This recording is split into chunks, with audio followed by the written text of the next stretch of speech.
With Lucky Land Slots, you can get lucky just about anywhere. Dearly beloved, we are gathered here today to... Has anyone seen the bride and groom? Sorry, we're here. We were getting lucky in the limo and we lost track of time. No, Lucky Land Casino, with cash prizes that add up quicker than a guest registry.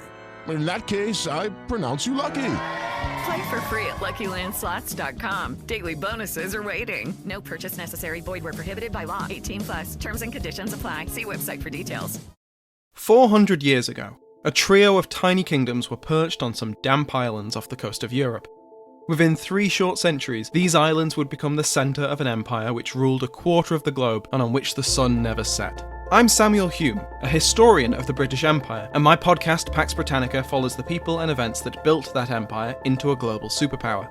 Learn the history of the British Empire by listening to Pax Britannica everywhere you find your podcasts, or go to pod.link/pax. Hi, this is Scott. If you're a fan of the ancient world, please help us get the word out. Like us on Facebook, follow us on Twitter, and rate the series on iTunes. Thanks again for listening.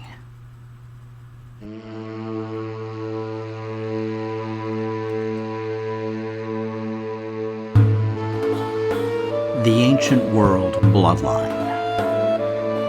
Episode B53, Memento Mori.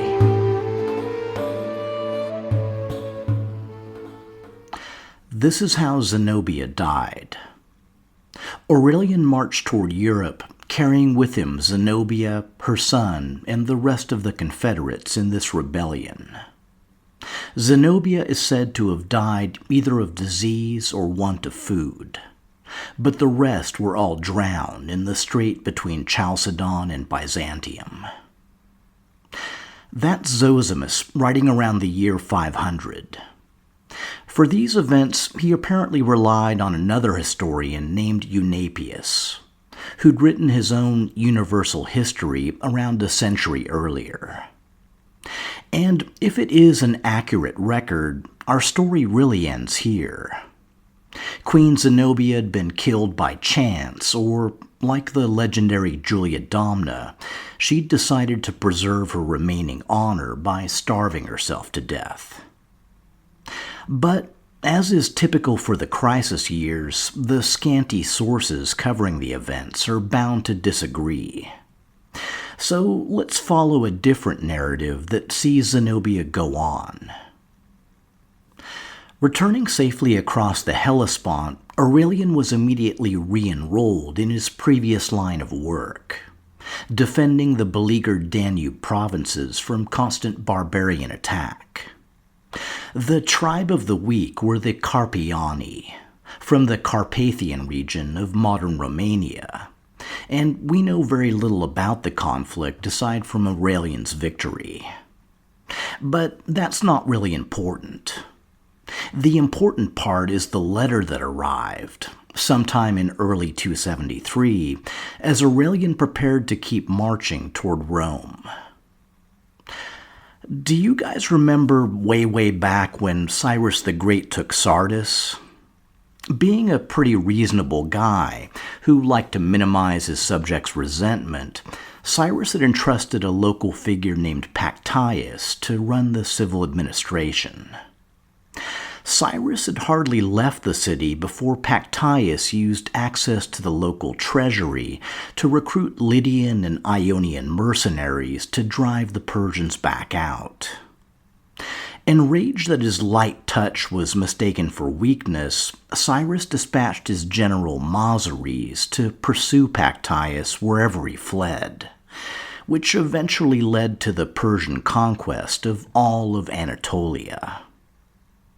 Well, the Palmyrenes hadn't read their Herodotus, because the minute Aurelian left for the west, they started planning a second rebellion. The lead conspirators seem to have been a disgruntled clique of Palmyrene nobles, who were quickly successful in enlisting the aid of a body of Palmyrene soldiers. After making their plans and engaging key figures, the revolt began with a bloody purge. As the Historia Augusta reports, they killed Sandarion, whom Aurelian had put in command of the garrison there, and with him 600 bowmen, thus getting the rule for a certain Archelaus, a kinsman of Zenobia's. The figure of Archelaus, called Antiochus in Zosimus, is ripe for speculation. An earlier inscription referred to Zenobia as the daughter of Antiochus, which, if you want to take things literally, means the usurper may have been Zenobia's father, although we've already made the case for a few more likely contenders. Zosimus also describes Antiochus as being of mean condition, which sounds like some more distant relative dusted off for the current purpose. So, how did Aurelian learn about this? Well, he received an urgent dispatch from his prefect of the East, Marcellinus. After slaughtering the garrison and elevating Archelaus, the Palmyrenes had sent an official named Apsicus to approach Marcellinus in Nisibis. Zosimus describes Apsicus as the principal author of all that was past, implying some connection with Zenobia's revolt. Though it's unclear why, if he had been involved, he hadn't already been executed. Whatever his background, Apsicus was tasked with making the critical pitch. According to Zosimus, he proposed that the prefect Marcellinus assume to himself the imperial robe. Whether they assumed all Romans were corrupt or had some dirt on Marcellinus, the Palmyrenes appeared to be expecting a sympathetic ear. And it is true that at this moment, Aurelian's control of the region was tenuous, and a senior commander with some ambition might reforge a Syrian empire. But unfortunately for Apsicus and the rest of Palmyra, Marcellinus was totally loyal to Aurelian. While he shot the emperor an urgent dispatch, he pretended to be intrigued by the offer, and told the Palmyrenes he needed more time before he could make a decision. His ongoing delays gave Aurelian enough time to return all the way from Thrace with his army. And I don't want to undersell that feat because, driven by rage and thoughts of revenge, Aurelian pushed his troops so hard that nobody knew they were even coming until they'd arrived in Antioch, from where, with very little delay, they set out for Palmyra. Back through the desert in the baking sun, with a bitter wind blowing hard against them, making their way toward a group of rebels who'd slaughtered Roman troops. Even if your mug said world's chillest emperor, it'd be hard to maintain your cool composure. And, if I haven't mentioned it before, Aurelian was not the world's chillest emperor. At this point, he had zero interest in trying his luck with some other proxy. They'd squandered their chance for a peaceful solution. All that was left was the sword. The Roman destruction of the city of Palmyra was a fairly brutal affair. According to the Historia Augusta, Aurelian wrote a letter revealing a confession of most savage fury, which it then goes on to quote, "The swords of the soldiers should not proceed further.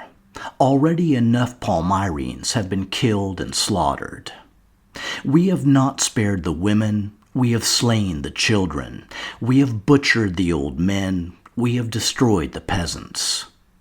To whom at this rate shall we leave the land or the city?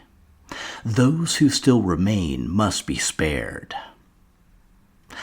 Oddly enough, among the spared was the would-be usurper Archelaus, supposedly due to his mean condition, as well as Septimius Hadudon, who apparently had no involvement. The fate of the Palmyrene official Apsicus was likely a bit less sanguine. So, what about the city? Well, he left the theater mostly intact, and the monumental arch, and the grand colonnade, and the city's two most famous temples, those of Baal-Shem-in and Bel.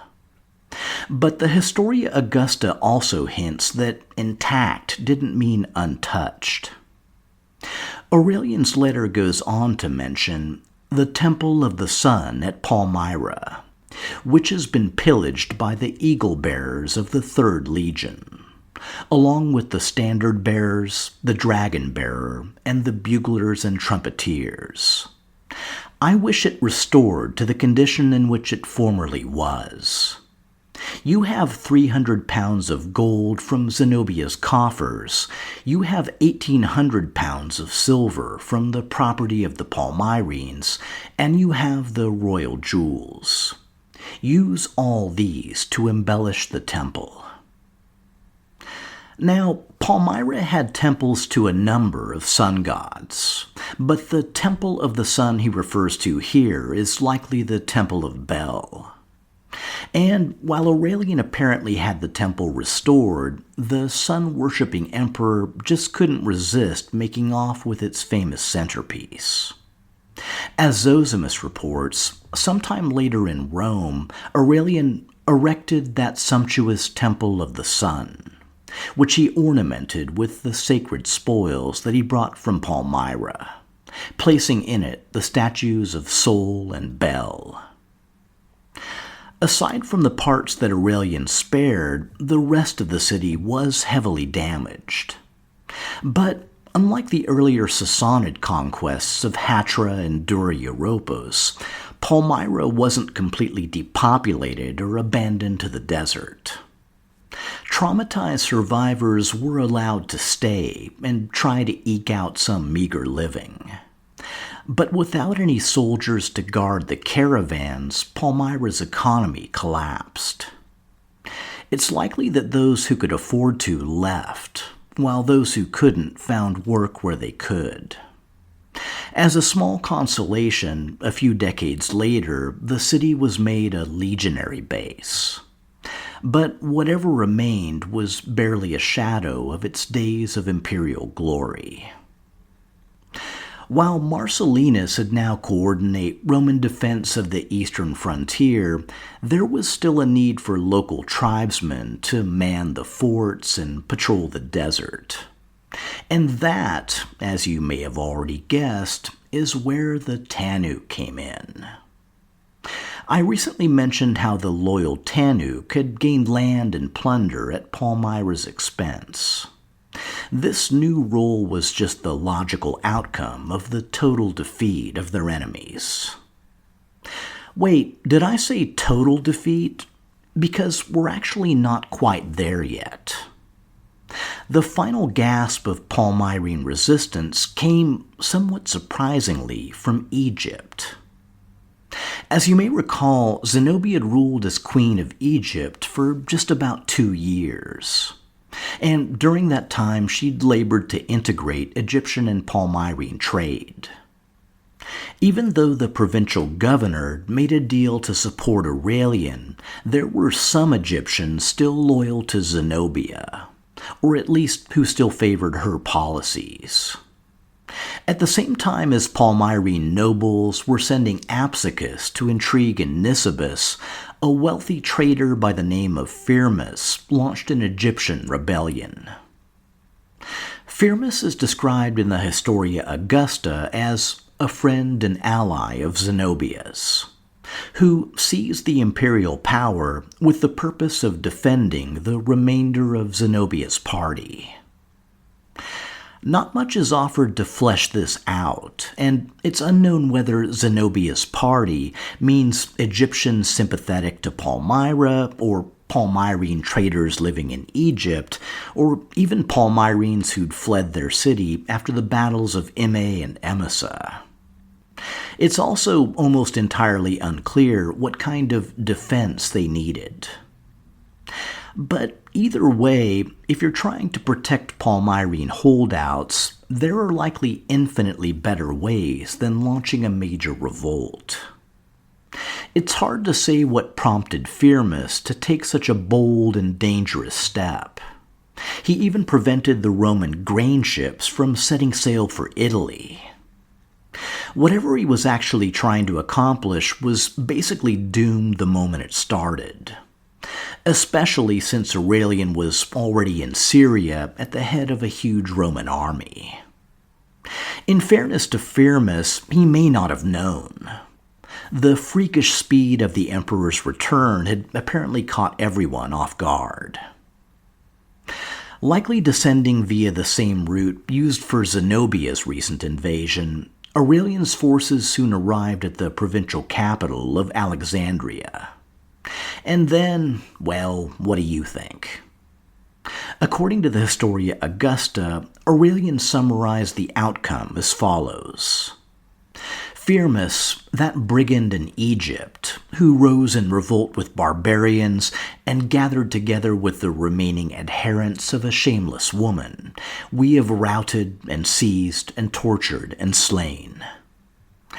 And that was basically the end of that. With Alexandria retaken, Palmyra destroyed, and a treaty in place with the Persian king, the east was looking sufficiently secure for Aurelian to head back west. Meanwhile, in Richard Stoneman's words, Zenobia, dragging from camp to camp in her golden chains, waited for her first sight of Rome. Assuming she'd continued west while Aurelian had headed back to Palmyra, Zenobia likely arrived in the capital in the spring of 273. From a later description of Aurelian's triumph, we can collate a list of her traveling companions. Arabs, Indians, Bactrians, Iberians, Saracens, and Persians, all meant for imperial display. There were also a few Palmyrene officials, those who'd managed to avoid execution, and one can only assume the magical disappearing boy of Odaenathus, whose power to vanish from historical narratives had only grown stronger with age. It's likely that the Rome they saw had a massive billboard saying "under construction," since work had only recently begun on the massive new circuit of walls. Other than that, for someone who'd spent time in Antioch and was at least familiar with Alexandria, it's unlikely there was much in the capital beyond Zenobia's experience. One thing absent from the ancient sources is where she spent the whole next year. In some insanely well-guarded villa or the miserable pit of a Roman dungeon. In either event, it's pretty likely she got little news from the outside world, and it may have only been much later on that she learned of the conquest of Tetricus. Aurelian had returned to Rome in the second half of 273, and spent the winter making plans to reclaim the Gallic Empire. The brazen insult to imperial unity already endured for 13 years. First under the able Licinius Postumus, then under a string of less able successors. Interestingly enough, among the mix was a female Augusta by the name of Victoria, who bore the title Mother of the Camp and minted imperial coins. So, seriously guys, this whole Zenobia thing is really getting out of hand. Victoria had chosen the current ruler, Gaius Pius Assuvius Tetricus, who'd also elevated his son as the would-be Tetricus II.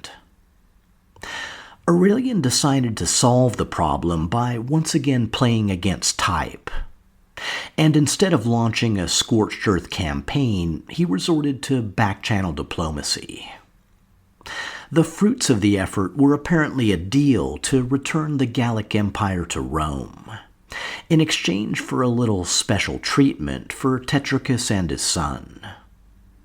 Basically, Aurelian launched an invasion, and soon after meeting the Gallic army, the Gallic emperor defected to Aurelian and left his own troops to be slaughtered. And really, that was the final step.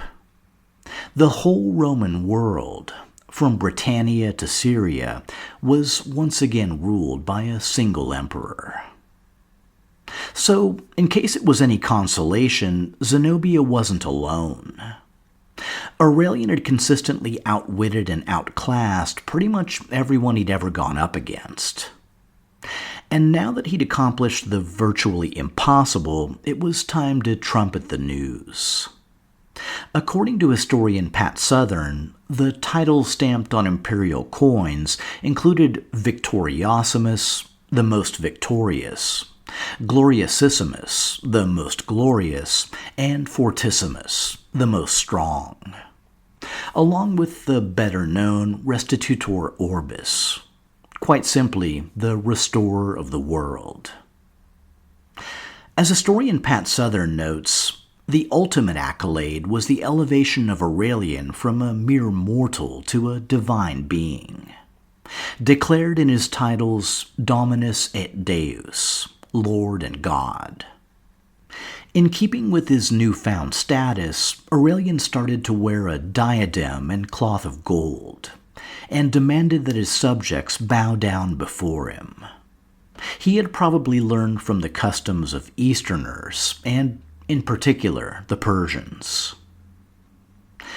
Sometime in the autumn of 274 came the ultimate expression of victory. As recorded in the Historia Augusta, Aurelian, now ruler over the entire world, having subdued both the East and the Gauls, and victor in all lands, turned his march toward Rome, that he might present to the gaze of the Romans a triumph over both Zenobia and Tetricus, that is, over both the East and the West. The Historia goes on to describe the triumph in pretty generous detail.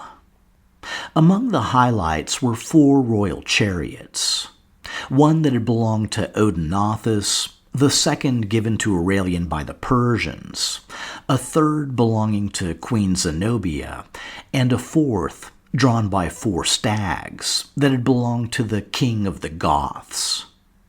This is likely a reference to Cannabautes, the Gothic leader Aurelian had killed just prior to abandoning Dacia.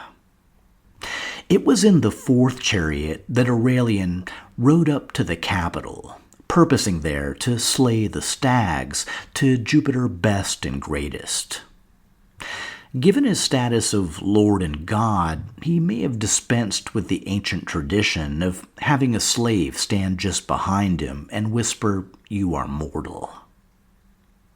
The Historia continues that there advanced, moreover, 20 elephants and 200 tamed beasts, also 800 pairs of gladiators, besides the captives of the barbarian tribes. Then, finally, we come to the centerpiece.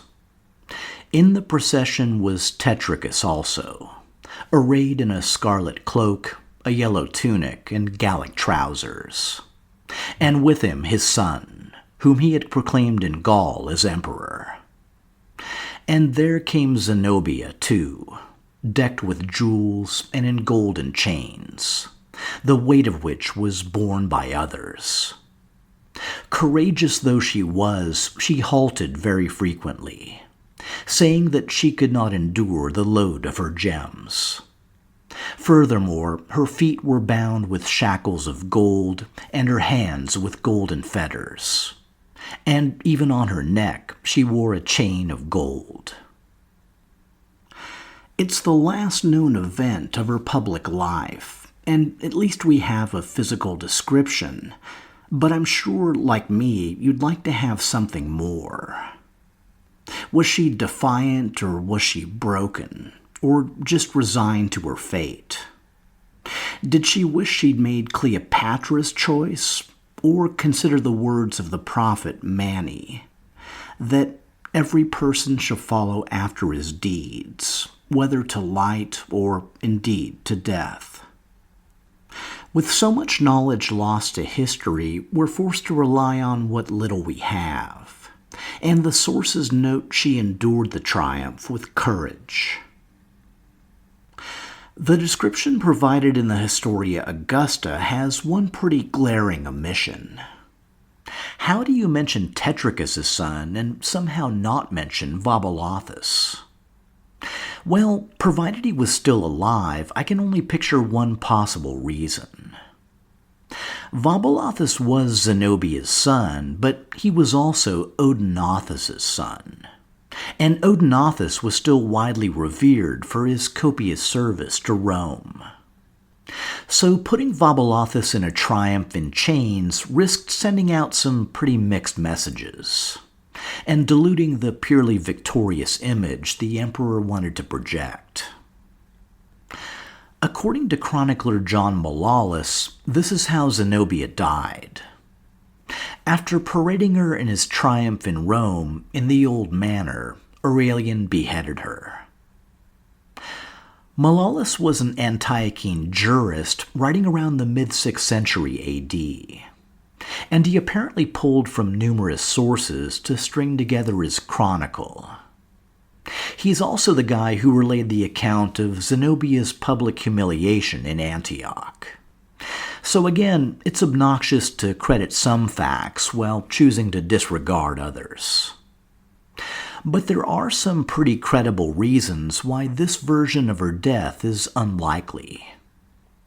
First is the fate of her co-triumph E, the former Gallic emperor Tetricus. Not only was his life preserved, but Aurelian actually gave him the post of regional governor of Lucania, and also admitted his son to the Roman Senate. And sure, you can argue that Tetricus cut a deal while Queen Zenobia continued to fight. But still, the optics would be pretty weird if he only beheaded Zenobia. In fact, Aurelian found himself on the defensive for even including Zenobia in a triumph.